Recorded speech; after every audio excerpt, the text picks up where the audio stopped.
નમસ્તે, હું છું ખુશ્બુ. મુંબઈ સમાચારના ડિજિટલ પ્લેટફોર્મ ઉપર ગૃહિણી સાથે ગોસિપના આ કાર્યક્રમમાં આપ સર્વનું સ્વાગત છે. આજે આપણે એવી એક ગૃહિણીને મળવાના છીએ કે એમની માટે હું શું કહું, તેઓ એક પ્રતિભાશાળી વ્યક્તિત્વ ધરાવે છે એવું કહી શકાય. ખૂબ ટેલેન્ટેડ છે. She is a very good friend of mind. 22 વર્ષથી સોલિસિટર છે. ખૂબ સરસ ડાન્સર છે. સોશિયલ વર્કર બી છે. એની કોલેજમાં she was a fine arts lead. એમના એક મેન્ટોરે એને વાઇલ્ડ કેટનું ખિતાબ આપ્યો હતો. તો let's meet very good friend of mind, Vaishali Sanghvi. Hi Vaishali, we welcome you in the show. Thank you, Khushbuji, for inviting me, and thank you, Mumbai Samachar, for giving me such a beautiful opportunity. Vaishali, આપણી જે પ્રમાણે વાત થઈ એમાં you said કે your father had a business of bags, જેમાં fashion bags બી આવી ગઈ ને ટ્રાવેલિંગ બેગ બી આવી ગઈ, સ્કૂલ બેગ્સ બી આવી ગઈ.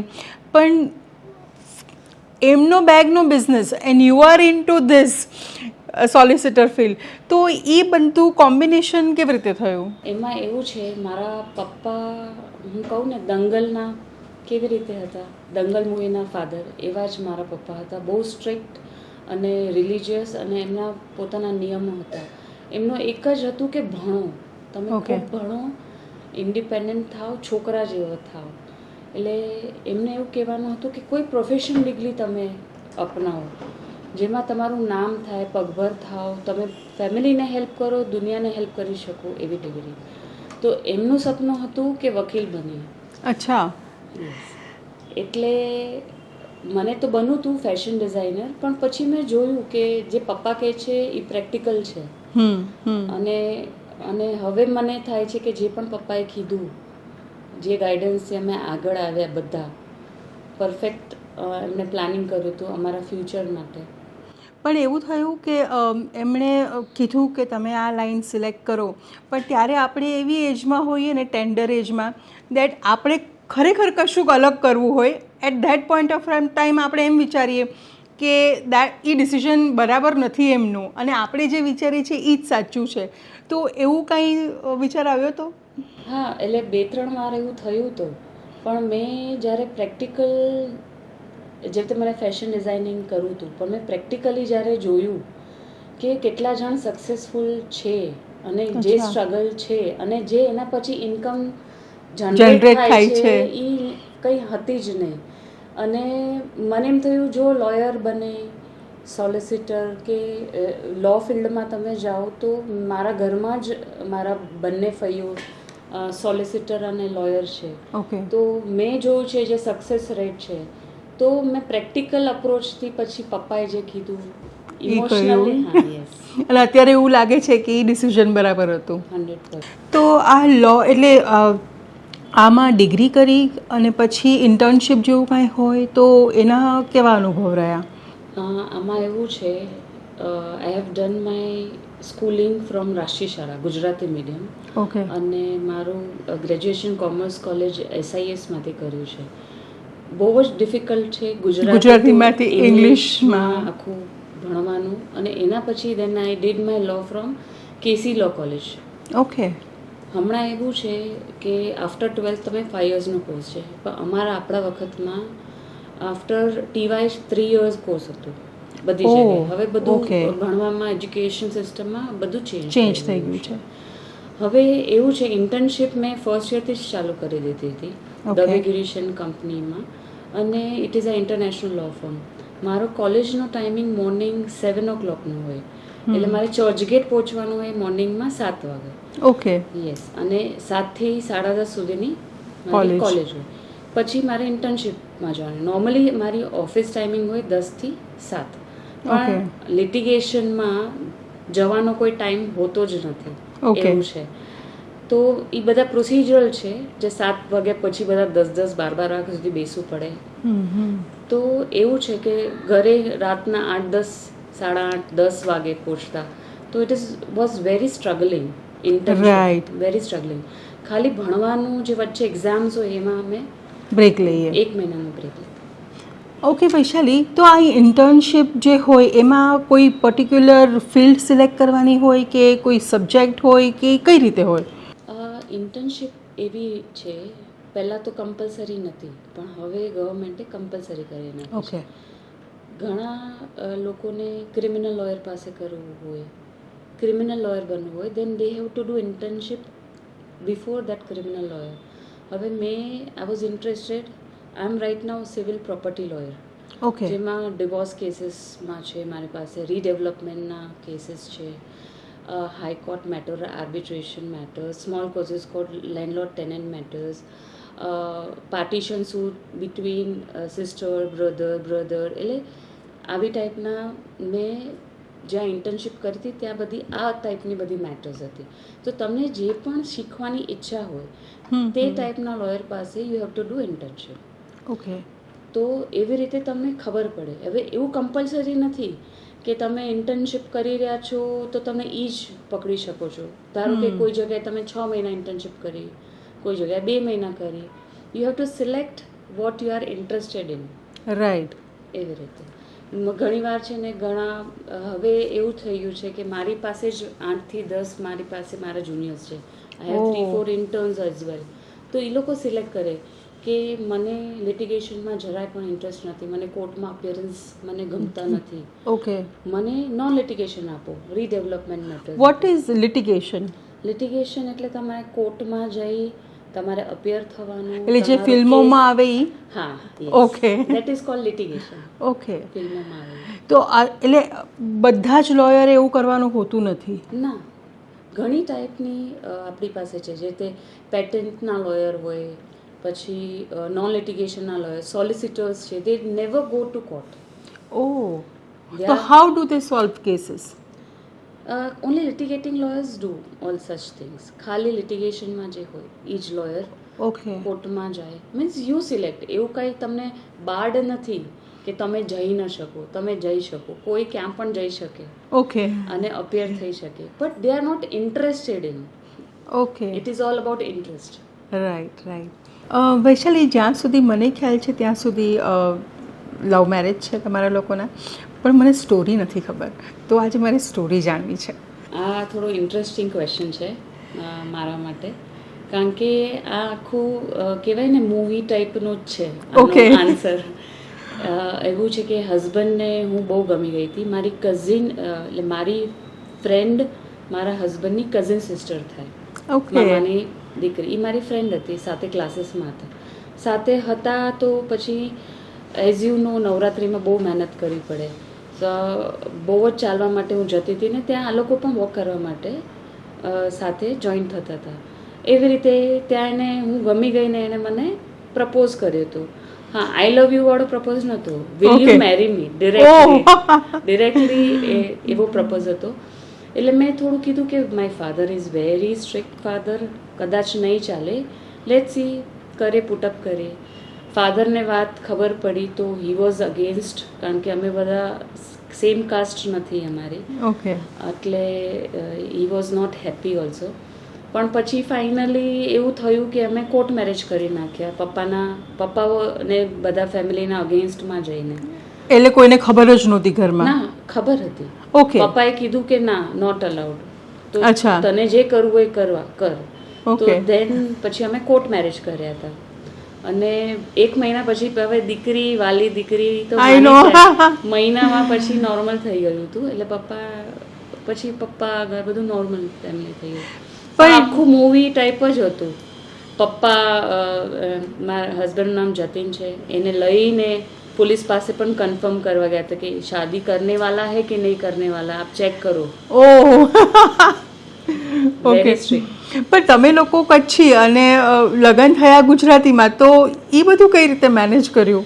એટલે કચ્છી એટલે અમારામાં ગુજરાતી પણ હોય. ઓકે. પણ અહીં એટલે કાસ્ટ અલગ છે અમારી. અમે કચ્છી બ્રહ્મક્ષત્રિય કહેવાય અને આ લોકો કપોળ છે, વૈષ્ણવ કપોળ. ઓકે. એટલે આમ બધું સેમ હોય પણ થોડો ડિફરન્સ હોય.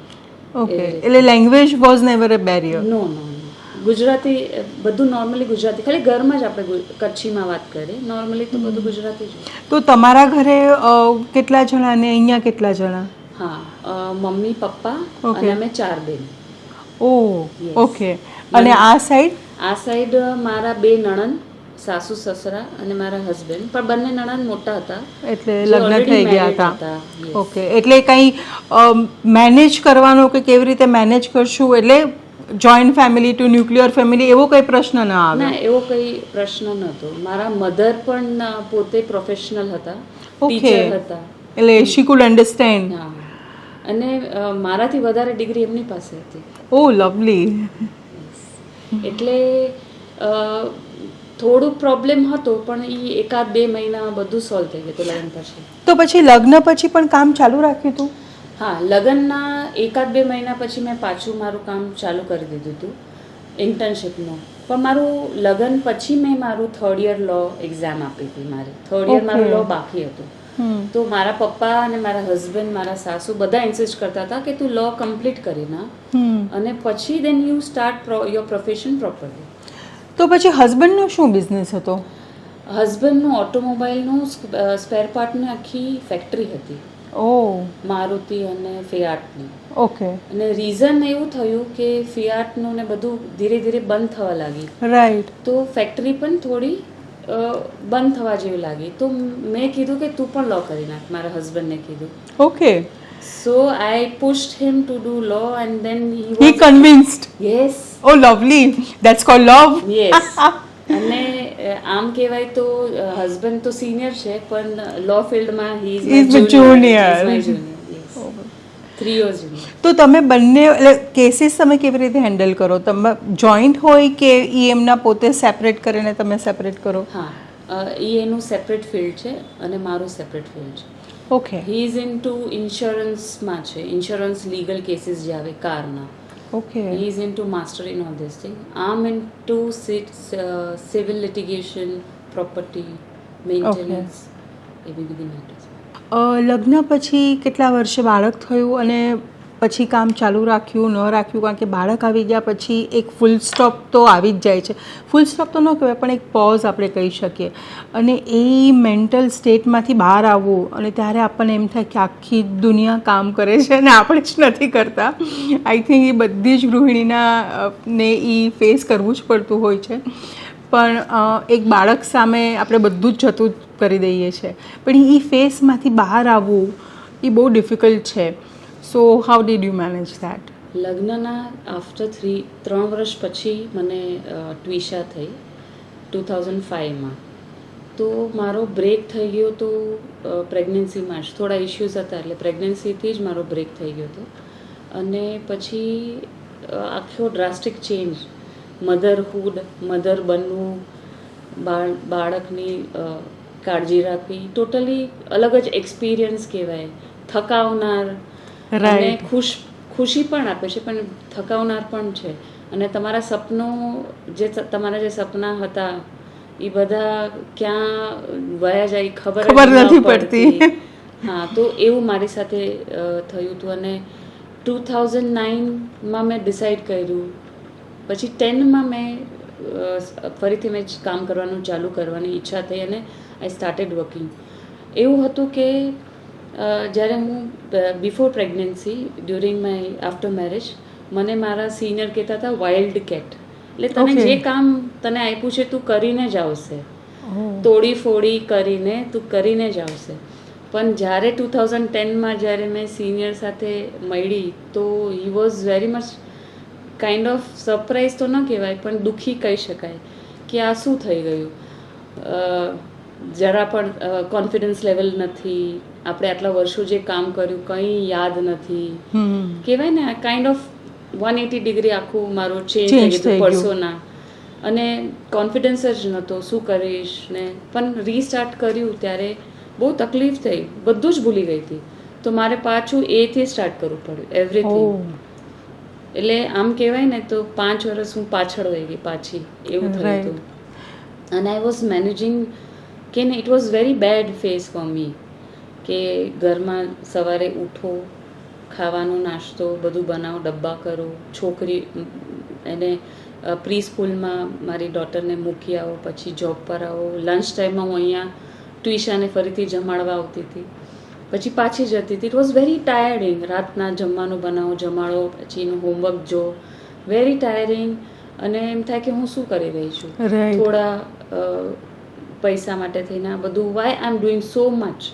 પણ મારી હેબિટ છે one step down two step up. મારા વર્ષોથી આઈ ડોન્ટ નો, પણ એવું છે મારી સાથે કે જેટલું નીચે જાઓ એનાથી ડબલ ઉપર જાવ જ છું.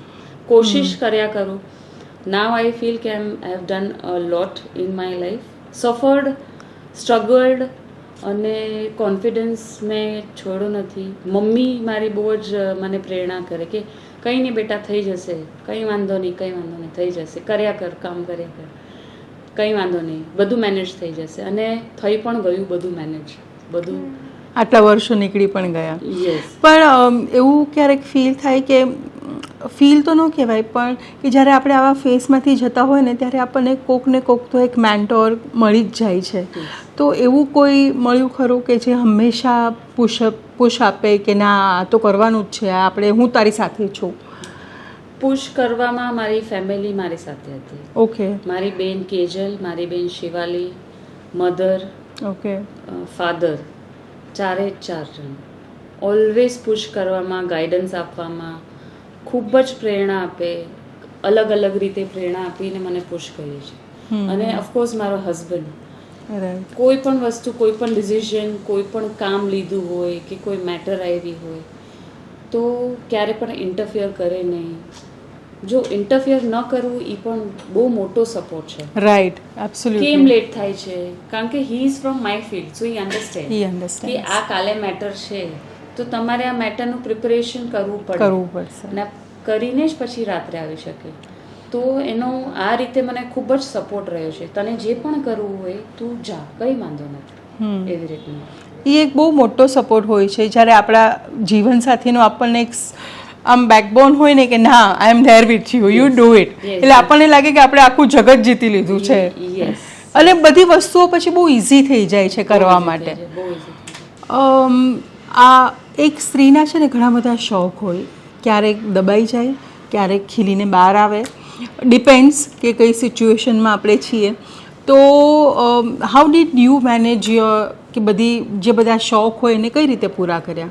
એની માટે સમય કેવી રીતે ફાળવ્યો? કારણ કે ઘર છે, બાળક છે, બાળક મોટું થયું, પ્લસ બિઝનેસ બી છે, તો એ બધી વ્યસ્તતામાં આપણને આપણા પોતા માટે બી સમય ફાળવવો બહુ અઘરો પડી જાય છે. પણ ક્યારેક ને ક્યારેક આપણે એ સમય ચોરી લેતા હોઈએ છીએ.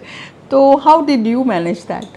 શોખ કહીએ તો બધી જ ટાઈપના શોખ છે મને, બધી જ ટાઈપના. એમાં મેકઅપથી કરીને shopping, dressing sense, hair, nails, jewellery, એટલે કઈ ફિલ્ડ નથી. રેકી શીખી છે મેં, સો યોગા, આઈ થિંક બધી જ, જિમિંગ, બધું જ શોખ છે. પણ આમ પેશનેટ અબાઉટ ગરબા.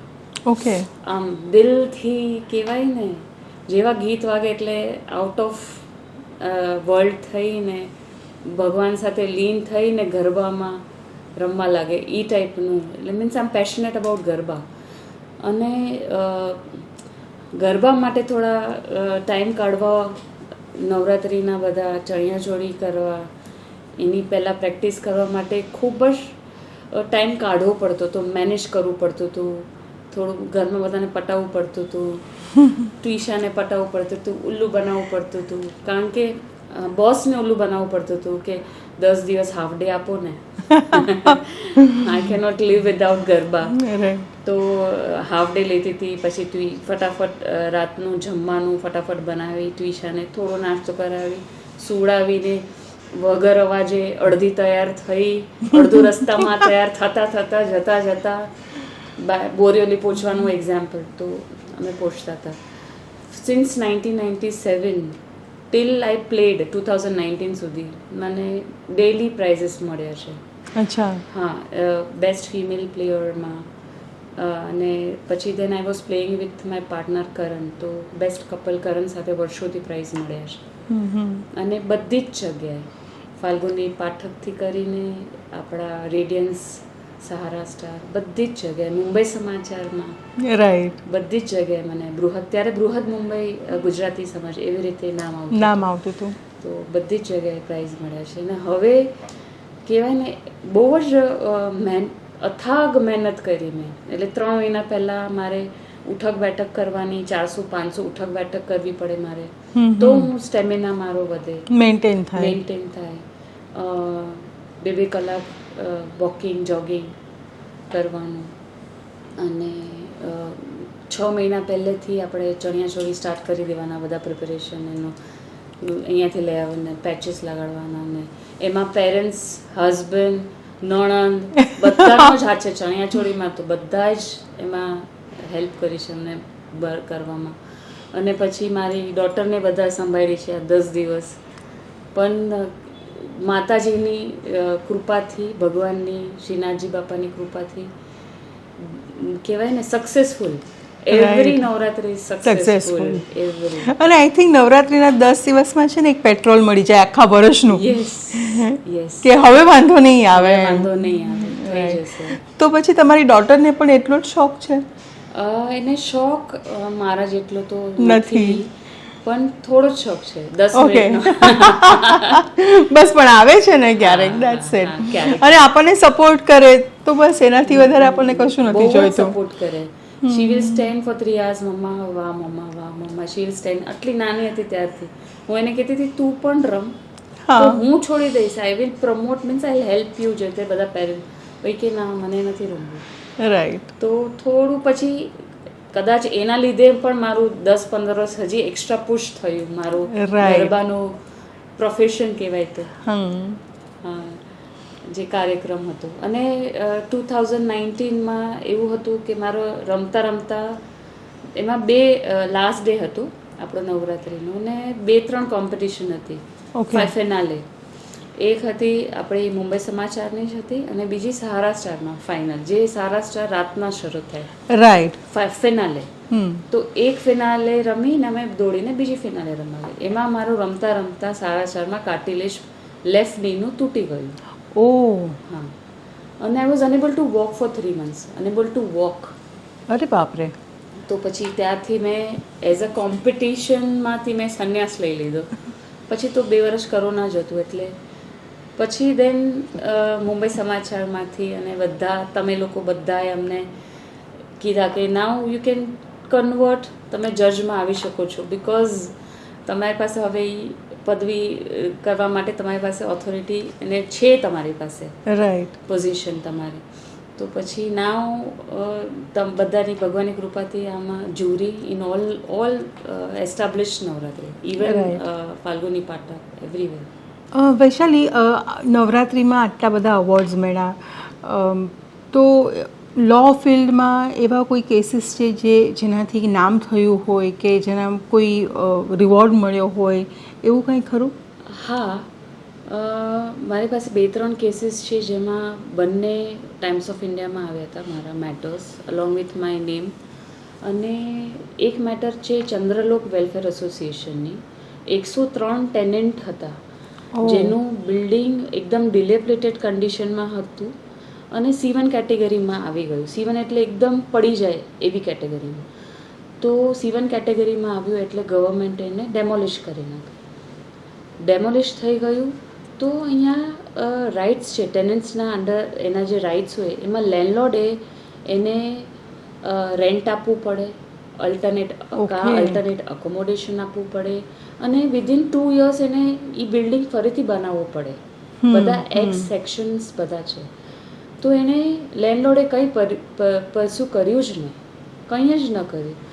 આ લોકો બધા બહુ જ કહેવાય ને એકદમ લોઅર મિડલ ક્લાસવાળા બધા અમારી પાસે આવ્યા. એક આપણે એસોસિએશન બનાવી અને રિટ પિટિશન ફાઇલ કરી બિફોર હોનરેબલ હાઈકોર્ટ. ઓકે. એમાં હોનરેબલ હાઈકોર્ટમાં એટલો સરસ જજમેન્ટ આપ્યો છે, 37 પેજનો જજમેન્ટ છે, વિચ ઇઝ રિપોર્ટેબલ. રિપોર્ટેબલ જજમેન્ટ એટલે તમે બીજા કોઈ કેસ એમાં રિલાય કરી શકો આખા, અને તમે જીતી શકો. કોઈ પણ કેસ જે ઓર્ડર હોય ને એ રિપોર્ટેબલ થઈ જાય ને, એ બહુ અમારા માટે મોટી વસ્તુ કહેવાય. ઓકે. યસ. તો અમારા એટલે through your judgement anyone else also can fight. Yes Oh, એને lovely. રિપોર્ટેબલ જજમેન્ટ્સ કહેવાય. Okay. એવા 2 મેટર્સ હતા.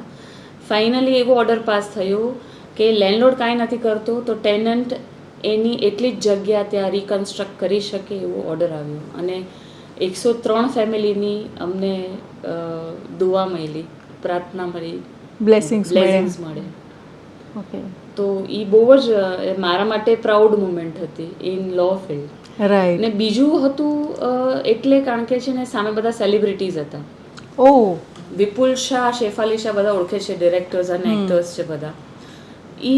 એ લોકોએ પોતાના 4 ફ્લેટ ઉપર નીચે, 2 ફ્લેટ ઉપર 2 નીચે, એ લોકોએ છે ને બધા એક્સટેન્શન કરી નાખ્યા હતા without society's permission, without BMC's permission, અને પોતાની લાગવગ લગાડીને પોલીસ આવતા હતા સોસાયટીમાં અને પ્રેશર કરતા હતા કે એ લોકોના આ બધા જે પણ કર્યા છે એ તમે રેગ્યુલરાઇઝ કરી દો, જે ઇનવેલિડ હતા. Okay. So we fight again the writ petition same way. અમારા આખી મેટર અમે જીતી ગયા અને ટાઈમ્સ ઓફ ઇન્ડિયામાં મેટર આવી. તો ફેમ પણ મળ્યો, નેમ Name પણ પણ મળ્યો. મળ્યું. આ 2 મેટર મને હમણાં તો યાદ આવી રહી છે. બીજી તો અનેકો મેટર છે આપણી પાસે જેમાં ફેમ નેમ તો નહીં પણ સેટિસ્ફેક્શન મળે Right. કે આટલા વર્ષો અમે કોઈ મેટરમાં અથાગ પ્રયત્ન કર્યા પછી જીતી ગયા. એવી તો ઘણી બધી મેટર્સ છે. તો પછી આ કોઈ પણ કેસને પૂરો થવામાં કેટલો સમય લાગે? ડિપેન્ડ્સ છે. રિટ પિટિશન્સ છે which is against the government authorities, એવી Okay. બધી જે મેટર્સ હોય તેને 6 મહિનાથી 2 વર્ષ લાગે છે. Okay. સૂટ્સ છે ને 5 થી 10 વર્ષ લાગે છે. પણ તો આટલો બધો સમય શેની માટે લાગે? કારણ કે it is a civil procedure code, Indian procedure છે. Okay. It's a procedure which we have to. અને બીજો રીઝન એ છે કે એટલા બધા કેસીસ છે તો એની પાસે ટાઈમ જ નથી જજ માટે. એક કેસને 5 મિનિટ 10 મિનિટથી વધારે એ કેસને ટાઈમ આપી જ નથી શકતા. તો અને સ્ટેજ વાઇઝ જાઓ, ધારો કે આજે મારી કોઈ પણ મેટર હોય એને 1.5 મહિના પછીની ડેટ મળે છે અને ડેલી બોર્ડ એનું ફૂલ જ હોય, 100 મેટર્સ હોય છે જજીસ પાસે. મારા હિસાબે હજી કોર્ટ્સ વધારવી જોઈએ, આઈ નો જજીસ પણ હજી વધારવા જોઈએ. કારણ કે હવે છે ને કલયુગ કે છે બધા, તો બધાના માઇન્ડસેટ પણ છે ને બધા નેગેટિવ અને ફ્રસ્ટ્રેટેડ થઈ ગયા છે કારણ કે કોઈનું સારું કોઈને જોઈ શકાતું નથી. એબ્સોલ્યુટલી. એના લીધે કેસીસ બહુ વધી ગયા છે. મારી પાસે હમણાં જ બીજા ડિવોર્સ કેસીસ આવે છે તો તમે જોશો તો 60-year-old લેડી શી વોન્ટ્સ ડિવોર્સ. એક જ મહિનો થયો છે લગ્નને, એક જ મહિનો એને ડિવોર્સ જોઈએ છે. રીઝન હવે પ્રોફેશનલ છે, means I am a professional, I can not share, પણ રાઈટ. સેટિસ્ફેક્શન નથી. મોસ્ટલી છે ઘરના ઇન્ટરનલ ઇશ્યુઝ ઘરના હોય છે, એ હોય છે, અને અફેર્સ, આફ્ટર મેરિટલ અફેર્સ હોય છે. ઘણીવાર ડાઉરી પણ હોય છે. આપણા ગુજરાતીમાં આટલું નથી હોતું ડાઉરી, પણ અધર કાસ્ટમાં હોય છે. રીઝન્સ આવે છે. વૈશાલી, એવું યુઝ્યુઅલી છે ને બધાનું એવું માનવું હોય કે આપણે છે ને કોર્ટના કેસમાં ફસાવવું જ નથી, કારણ કે આપણો સમય તો જાય જ છે અને સાથે પૈસા પણ જાય છે અને ચુકાદો ક્યારે આવશે એની તો ખબર જ નથી. એટલે અમુક જે મધ્યમ વર્ગીય હોય છે એ લોકો તો હંમેશા એમ જ કહેતા હોય છે કે ભાઈ આપણે આમાં નથી ફસાવવું, કાં તો આપણે એને પૈસા આપી દઈએ, કાં તો આપણે આપેલા ભૂલી જઈએ. કે તો આવા માઇન્ડસેટ સાથે જે તમારી પાસે ક્લાયન્ટ આવે તો હાઉ ડુ યુ ડીલ? તમે જે ક્વેશ્ચન કીધું એ બરાબર છે. દરેક મારા જેટલા પણ ક્લાયન્ટ આવે છે એનો આ જ ક્વેશ્ચન હોય જ છે કે કેટલો ટાઈમ લાગશે, કેટલો ખર્ચો લાગશે, જો આટલો ટાઈમ લાગશે તો શું કામ કરવું જોઈએ. તો પહેલાં તો છે ને માઇન્ડસેટ સમજો તમારે કઈ મેટર છે. Example, if it is a partition suit, આ છે ને કેસ ટુ કેસ પર છે. What is partition suit? Partition suit છે એક્ઝામ્પલ બિટવીન બ્રધર્સ ઓર સિસ્ટર્સ, Okay. શેર ન મળ્યો. ઓકે. હવે જૂના જમાનામાં એવું હતું, અંદર હિન્દુ સક્સેશનમાં સ્ત્રીઓને કંઈ રાઇટ્સ હતા જ નહીં. પેરેન્ટલ પપ્પાની પ્રોપર્ટીમાં કંઈ રાઇટ્સ હતા જ નહીં, પણ હવે બધા અમેન્ડમેન્ટ આવી ગયા છે. ઇવન ડોટર્સને ઇક્વલ રાઇટ્સ છે.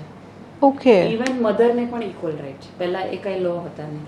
હમણાં બધાને જાગૃતિ થઈ છે. એવું થાય છે કે 3 બેન 3 ભાઈ હોય અને બધા જ ભાઈઓ 3 ભાઈને પ્રોપર્ટી વેચી નાખે, 3 બહેનને કાંઈ જ ના આપે. પણ sorry to interfere in this, પણ જો વિલ પહેલાં બન્યું હોય તો, અને હવે મા બાપ જીવિત ન હોય અને અત્યારે હવે આ બધા રૂલ્સ ચેન્જ થયા છે, તો એનું સોલ્યુશન કેવી રીતે એ આવે? તો પછી રેટ્રોસ્પેક્ટિવ ઇફેક્ટ આવે. વિલ થયું નથી એ તો દરેક મેટર ટુ મેટર ડિપેન્ડ થાય. અગર Okay. વિલ છે તો મેટર અલગ થઈ ગઈ, વેધર ઇટ ઇઝ ચેલેન્જ, એનું પ્રોબેટ પિટિશન થયું છે કે નથી થયું, તો એ તો કેસ ટુ કેસ ખબર પડે. ઓકે, પણ હવે સ્ત્રીઓના રાઇટ્સ છે, ઇક્વલ રાઇટ્સ છે. રાઈટ. તો એના માટે તમે જે ક્વેશ્ચન પૂછ્યો, મારી પાસે જો કોઈ ક્લાયન્ટ આવે જે છે, મારી પાસે એક મેટર છે, શી ઇઝ અ સિસ્ટર. ભાઈઓ એને વાદો આપ્યો હતો કે હું તને આમાં મામા આપીશ, પણ હજી સુધી કાંઈ નથી આપ્યું. We filed a partition suit in the city civil court Dindoshi. એનો અરાઉન્ડ 1 કરોડથી ઉપર એનું થાય છે કે મને એટલું મળવું જોઈએ. મળવી જોઈએ, અને આટલા બધા ફ્લેટ છે. તો આ બધી વસ્તુ તમે કહો છો ને કેવી રીતે બધા કેસીસ આવી રીતે, તમે કોઈનો શેર ખાઓ નહીં ને તો અહીંયા અમારા બધા ધંધા બંધ થઈ જાય. આઈ નો. રાઈટ. એવું છે. ચીટિંગ કરો, તમે કોઈનું શેર ખાઈ લીધો, પાર્ટનરશિપ ડીડ છે એક્ઝામ્પલ, પાર્ટનર્સ પણ કરે છે, આ બધું ગડબડ થાય છે. તો એ તમારો લાસ્ટ રિસોર્ટ છે કે you have to file a suit. એટલે વી કન્વિન્સ ધ ક્લાયન્ટ કે તમે જે હમણાં જે ખર્ચો કરી રહ્યા છો ને ટાઈમ ઇન્વેસ્ટ કરી રહ્યા છો, અને આપણા કેસમાં આ મેરિટ્સ છે, જીતવાના ચાન્સીસ છે, you invest, this is called investment, not ખર્ચો. રાઈટ. તો તમને રિકવર કરવામાં બહુ જ ઇઝી પડશે. અને મોસ્ટલી બધી મેટર્સમાં જે મેરિટ્સ હોય છે જીતાય જ છે, દરેક મેટર. ઓકે. યસ. વૈશાલી, કઈ ટાઈપના કેસીસ વધારે આવે? એટલે પ્રોપર્ટી રિલેટેડ હોય, ડિવોર્સના હોય, ક્રિમિનલ? કારણ કે આમાં પણ ઘણા બધા અલગ અલગ ફેક્ટર્સ છે, એઝ યુ મેન્શન બિફોર. તો તમારી પાસે કઈ ટાઈપના કેસીસ આવે છે? મારી પાસે, તમે બરાબર ક્વેશ્ચન પૂછ્યો. મારી પાસે હમણાં જેવી રીતે તમે જોઈ રહ્યા છો રીડેવલપમેન્ટ ચાલી રહ્યું છે, રાઈટ. આખા મુંબઈમાં બધું ખોદીને રાખ્યું છે. તો મારી પાસે મોસ્ટલી બધી મેટર રીડેવલપમેન્ટ વાળી જ આવે છે, non litigation as well as litigation બંને. હવે નોન લિટિગેશનમાં ક્લસ્ટર રીડેવલપમેન્ટ આવી રહ્યા છે. એ ધારો કે એક જ સોસાયટી એ જ પ્લોટ પર બને તો એને કેટલું એફએસઆઈ મળે છે, અને અગર એ ક્લસ્ટરમાં જાય 10 સોસાયટી મળીને તો એ કયા ઓલામાં જઈ અને એને વધારે જગ્યા એફએસઆઈ મળે છે, એના રિલેટેડ ક્વેરીઝ આવે. ઇન્ટરનલ રીડેવલપમેન્ટ ના આવે કે ધ સેક્રેટરી, ચેરમેન અને ટ્રેઝરર થોડું સેટ થઈ ગયા છે ડેવલપર સાથે, દે આર નોટ અન્ડરસ્ટેન્ડિંગ. આપણી પાસે આટલું એફએસઆઈ છે પણ આ બીજા ડેવલપરની ઓફર વધારે સારી છે, આની ઓફર નથી સારી, તો પણ બધા ઇન્સિસ્ટ કરે છે આ ડેવલપર પાસે જવું જોઈએ. તો આવી ટાઈપની મેટર્સ મારી પાસે બહુ આવે છે. સોસાયટી આમાં હાઈએસ્ટ મેટર હમણાં બૂમિંગ છે. પણ બધા હમણાં એવું કહે છે કે આ એક ફેઝ આવ્યો છે રીડેવલપમેન્ટનો, જો આમાં આપણે આપણું બિલ્ડિંગ કરાવી લઈએ ને તો થઈ જાય, પાછળ 2-5 વર્ષ પછી કદાચ એ વસ્તુ નહીં થઈ શકે. તો is it true? No, it is not true. કારણ કે છે ને મારા સિનિયર અમિત મહેતા રેરા કમિટીમાં જ હતા. ઓકે. એટલે તમે લો જે બનાવ્યું છે એ કમિટીમાં પોતે હતા. તો રેરા જ્યારથી પણ આવ્યું છે ને તો એવું થઈ ગયું છે કે પહેલાં કેવી રીતે હતું, ડેવલપર પાસે પૈસા ખતમ, ડેવલપમેન્ટ અટકી ગયું, કોઈને ઘર મળ્યા નહીં, બિલ્ડિંગ અડધું પડ્યું છે. પણ જ્યારથી રેરા આવ્યું છે, રેરા એક્ટ આવ્યો છે, ઇટ ઇઝ કમ્પલસરી કે રેરામાં એ લોકો આખું રજિસ્ટ્રેશન કરાવવું પડે સોસાયટીના નામથી. સોસાયટીના નામથી ડેવલપરે બેંક એકાઉન્ટ ખોલીને એમાં એના પર્ટિક્યુલર 40% 30% ક્રાઇટેરિયા છે, એ રીડેવલપમેન્ટનો અમાઉન્ટ એને એમાં ડિપોઝિટ કરાવવું પડે. તો તમારું રીડેવલપમેન્ટ અટકવાનું જ નથી. વન્સ દેટ મની ઇઝ ડિપોઝિટેડ તો તમારું જે પૈસા ઓલરેડી તમે ઇન્વેસ્ટ છે તો તમે એક દિવસ પણ વેસ્ટ નહીં કરો. રાઈટ. ભાડું પણ તમે ઓલું નહીં કરો, વેસ્ટ નહીં કરો. તો હવે આખો જે સિનેરિયો છે એટલે ચેન્જ થઈ ગયો છે. પણ આ તો હમણાંની વાત થઈ, પણ જે પહેલાંના જેમ લોકોના ઘર અટકી પડ્યા છે, અને ઘણા એવી તો પેપરમાં પણ મેટર આવે છે કે અમારા બિલ્ડરે પૈસા લીધા અને અમને 3 વર્ષનું કીધું હતું ને 5 વર્ષ સુધી પણ હજી અમને કાંઈ ઠેકાણું જ નથી, નથી ભાડા મળતા, નથી ઘર મળતું. તો આવી સિચ્યુએશનમાં શું કરી શકાય? આવી સિચ્યુએશનમાં આપણે પહેલાં તો એનો જે ડેવલપમેન્ટ અગ્રીમેન્ટ જોઈ અને whether we can go for arbitration કે પછી સૂટ ફાઇલ કરવાનો છે. ઓકે. એ રીતે આપણે હાઈકોર્ટમાં જઈ અને પ્રોસિડિંગ્સ ફાઇલ કરીને આગળ એનો લઈ આવવો પડે. અધરવાઇઝ એમને એમ બેસીને તો કંઈ અને આ પાછું પૂરું થતાં પાછા 2-3 વર્ષ લાગે. ઘણા વર્ષો લાગે. તો પછી એટલે આમાં સફર તો આ લોકો તો થાય જ છે જેમનું ઘર છે અને ઘર નથી. કરેક્ટ છે. એટલે જ સોસાયટીના જે કમિટી મેમ્બર પ્રોપર હોવા જોઈએ, ડેવલપર ફાઇનાન્શિયલી બેકગ્રાઉન્ડ બરાબર હોવું જોઈએ, અને આપણે પોતાની એફએસઆઈ બિલ્ડિંગની પ્લોટની કેટલી છે એ જાણકારી હોવી જોઈએ. જેવી રીતે કોઈ ઓપરેશન માટે જાય છે તો આપણે બ્લડ ચેકઅપ, બોડી ચેકઅપ કર્યા પછી જ ઓપરેશનમાં જઈ શકીએ છીએ. રાઈટ. અગર ડ્રેસ્ટિક ચેન્જ આવ્યો કોઈ પણ આપણા બ્લડ રિપોર્ટમાં તો આપણે સેકન્ડ ઓપિનિયન, થર્ડ ઓપિનિયન લઈશું. એવી રીતે તમારે 2-3 પીએમસીના ઓપિનિયન લેવા જરૂરી છે. What is PMC? Project management consultant. Okay. જે સોસાયટી અપોઇન્ટ કરવો જોઈએ, આર્किटेक्ट, જે આખું તમને સ્ટ્રક્ચર કરીને દે ओके. कि तुम्हारा बिल्डिंग कितना जूना हो गया है, कितना उसमें ताकत है, कितने साल और रहेगा, कितना एफएसआई बचा है और मिलेगा अगर रीडेवलपमेंट में जाएंगे तो फ्री में. राइट. और डेवलपर कौन से टाइप का क्या फ्यूचर में ऑफर आपको दे सकता है. So appointing a good PMC is very important. પણ સપોઝ એક જ બિલ્ડર છે યસ. અને એની પાસે 3-4 વસ્તુઓ છે, તો એવું પોસિબલ હોઈ શકે કે એક બિલ્ડિંગની એફએસઆઈ એ બીજા એના નવા પ્રોજેક્ટમાં વાપરે, તો ત્યારે આપણે શું એક્શન લઈ શકીએ? તો એ તો હવે તમે કેવી રીતે ડીએ ડ્રાફ્ટ કર્યું છે એના ઉપર છે. What is DA? Development agreement. Okay. કારણ કે એ એક જગ્યાનું ત્યાં વાપરી કેવી રીતે શકે. એ જો ડેવલપમેન્ટ અગ્રીમેન્ટ પ્રોપરલી પ્રિસાઇઝલી લખ્યું હોય ક્લોઝમાં that he cannot utilise our FSI anywhere else, he can not. તો Okay. એટલે જ ધ લોયરનું પ્રોપર લોયરના જે drafting is very important. Oh, yes. એટલે જ્યારે બી આપણે સપોઝ ઘર લેવાનું હોય કે બિલ્ડિંગ બનાવવાનું હોય રીડેવલપમેન્ટમાં, we need to appoint a proper lawyer who can guide us. Correct. Even for તમારી લાસ્ટ વિલ તમે જે બનાવો એના માટે પણ પોતાની રીતે ન બનાવો. અચ્છા. યસ. તમને જે પણ ફાવે લોયર, તમને લોયરથી જ બનાવડાવો વિલ. એનું રીઝન આવે છે કારણ કે છે ને એમાં ઘણીવાર મિસ્ટેકથી એક્ઝિક્યુટર્સ નથી રાખતા તમને વિલમાં. તો એ વિલ જ્યારે એક્ઝિક્યુટર નથી તો એનો અલગ જ પોઈન્ટ ઓફ વ્યૂ થઈ જાય છે અગર ચેલેન્જ થાય ફ્યુચરમાં તો. પણ લોયર પાસે વિલ બનાવવાનો આગ્રહ શું કામ? લોયર પાસે ન બનાવો, પણ તમે કેવી રીતે બનાવો, એમાં શું ક્લોઝિસ કમ્પલસરી હોવા જોઈએ એ તો Okay. તમે એડ કરો.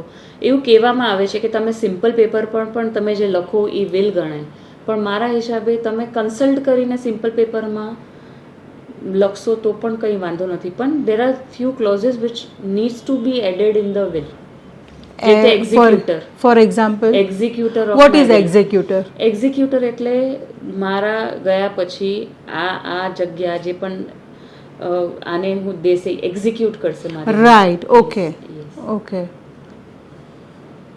So that is important. આ વિલનું થયું એ રીતે ગિફ્ટ ડીડ છે, રિલીઝ ડીડ છે, ઘણી બધી વસ્તુ છે નોન લિટિગેશનમાં. ધીસ ઇઝ ઘણી બધી વસ્તુ છે જે તમે એટલીસ્ટ કન્સલ્ટ કરીને કરો.